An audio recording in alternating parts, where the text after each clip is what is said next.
കണ്ണൂരിൽ കെ സുധാകരൻ ഇടഞ്ഞു തന്നെ നിൽക്കുകയാണ്. സുധാകരന് മാത്രമായി ഒരു ഇളവ് നൽകേണ്ടതില്ല എന്ന തീരുമാനത്തിലേക്ക് ഹൈക്കമാൻഡ് എത്തുകയാണ്. ഖാർഗെ നിലപാട് കടുപ്പിക്കുന്നു. മത്സരിക്കാൻ ഇളവ് നൽകേണ്ടതില്ല എന്ന ആവശ്യം മല്ലികാർജ്ജുൻ ഖാർഗെ പൂർണ്ണമായും തള്ളുകയാണ്. ഡി ധനസ് മോദ് മല്ലികാർജ്ജുൻ ഖാർഗെയുടെ വസതിക്ക് മുന്നിൽ നിന്ന് ചേരുകയാണ് വിവരം നൽകാനായി.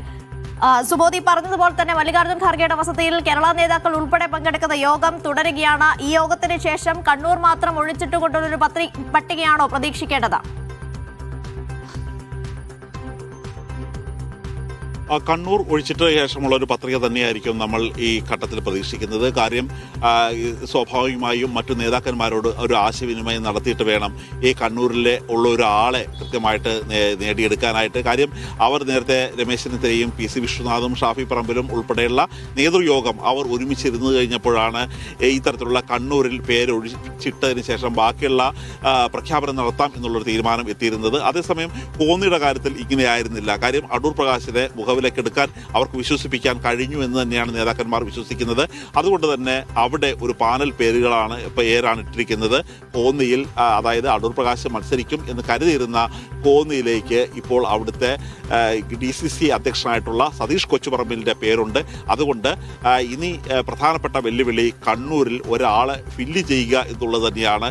അത് പലരുടെ പേരുകളാണ് ഇപ്പോൾ നേതൃത്വത്തിൻ്റെ മനസ്സിലുള്ളത്. പക്ഷേ അത് സുധാകരനായിട്ട് പറയട്ടെ എന്ന് തന്നെയാണ് കരുതിയിരുന്നത്. അതായത് കണ്ണൂരിലെ നഗരസഭാ അധ്യക്ഷനായിരുന്ന TO മോഹനൻ്റെ പേരുണ്ട്, അമൃത രാമകൃഷ്ണൻ്റെ പേരുണ്ട്, റിജിൽ മാക്കുറ്റിയുടെ പേരുണ്ട്. പക്ഷേ ഇതെല്ലാം ഏതെങ്കിലും ഒരു പേരെങ്കിലും സുധാകരൻ നേതൃത്വത്തോട് അറിയിച്ചിരുന്നെങ്കിൽ ആ പേര് അവർ അനുവദിക്കുന്നതാണ്. പക്ഷേ സുധാകരൻ ഒരു കാരണവശാലും അങ്ങനെ ഒരു പകരം പേര് നൽകില്ല. മാത്രമല്ല തന്നോട് ഈ നേതൃത്വം കാട്ടുന്നത് ചതിയാണ് എന്ന് വിശ്വസിച്ച് തന്നെയാണ് അദ്ദേഹം മുന്നോട്ട് പോകുന്നത്. അങ്ങനെയുള്ള സുധാകരനെ ഒരു ഇണക്കിയെടുക്കാനുള്ള സുധാകരൻ്റെ ഒരു പിണക്കം മാറ്റാനുള്ള ഒരു ശ്രമം ഒരു ഭാഗത്ത് തന്നെ നടക്കുന്നുണ്ട്. പക്ഷേ അപ്പോൾ പോലും ഈ മല്ലികാർജ്ജുന ഖാർഗെ കടുത്ത നിലപാടാണ് സ്വീകരിച്ചിരിക്കുന്നത്. ലോക്സഭാ അംഗത്വം ഉപേക്ഷിച്ചുകൊണ്ട് നിയമസഭയിലേക്ക് അവിടെ മത്സരിക്കേണ്ട കാര്യമില്ല. കാര്യം മറ്റു സംസ്ഥാനങ്ങൾ പോലെയല്ല കേരളം. ഒന്നാമത്തെ കാര്യം, ഇത് വലിയ തരത്തിലുള്ള രാഷ്ട്രീയമായ പൊളിറ്റിക്കൽ ഫൈറ്റ് നടക്കുന്ന ഒരു സംസ്ഥാനമാണ് കേരളം. ആ സംസ്ഥാനത്തിൽ മറ്റൊരു പ്രശ്നമുണ്ടാകുന്നത് ഈ ജനങ്ങൾ മുഴുവനും ഈ അധികാരത്തിന് വേണ്ടി പിന്നാലെ പായുന്ന ആളുകളാണ് ഈ കോൺഗ്രസ്സുകാർ. അല്ലെങ്കിൽ ഓരോ സഭകളിലും മാറി മാറി എന്തിന് സഞ്ചരിക്കുന്നു എന്നുള്ള ഒരു ചോദ്യം ജനങ്ങൾക്കിടയിൽ നിന്നുണ്ടാകുമ്പോൾ സ്വാഭാവികമായും അതൊരു തെരഞ്ഞെടുപ്പ് പരാജയത്തിലേക്ക് പോലും വഴിതെളിക്കും എന്നുള്ള ഒരു കണ്ടെത്തലുണ്ട്. അതിൻ്റെ കൂടി അടിസ്ഥാനത്തിലാണ് ഇപ്പോൾ കെ സുധാകരൻ ഉൾപ്പെടെയുള്ള MP-മാർ മത്സരിക്കേണ്ട എന്ന് തീരുമാനിച്ചിരിക്കുന്നത്. നേരത്തെ തന്നെ MP-മാർക്ക് പലർക്കും മത്സരിക്കാനുള്ള ഒരു താല്പര്യം അവർ പ്രകടിപ്പിച്ചിരുന്നു. പ്രത്യേകിച്ച് ഈ തദ്ദേശ സ്വയംഭരണ തെരഞ്ഞെടുപ്പിൻ്റെ ഒരു വിജയത്തിൻ്റെ പശ്ചാത്തലത്തിലാണ് പലരും മത്സരിക്കാനുള്ള ആഗ്രഹം വർദ്ധിച്ചത്. പക്ഷേ പിന്നീട് ഈ ഹൈക്കമാൻഡിൻ്റെ ഒരു നിലപാട് ഈ തരത്തിലേക്കല്ല എന്ന് മനസ്സിലായതോടെ ബെന്നി ബെഹനാൻ ഇനി മത്സരത്തിനില്ല, നിയമസഭയിലേക്കുള്ള മത്സരത്തിനില്ല എന്നുള്ളൊരു കാര്യം തുറന്നു പറഞ്ഞിരുന്നു.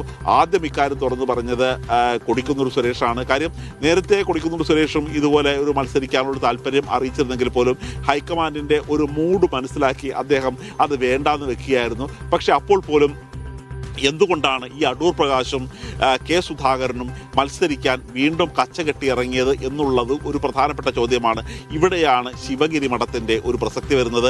രാഹുൽ ഗാന്ധി ശിവഗിരി മഠം സന്ദർശിച്ചു കഴിഞ്ഞപ്പോൾ മഠാധിപതിയായിട്ടുള്ള സച്ചിദാനന്ദ സ്വാമി ഒരു ലെറ്റർ അദ്ദേഹത്തിന് കൊടുത്തിരുന്നു.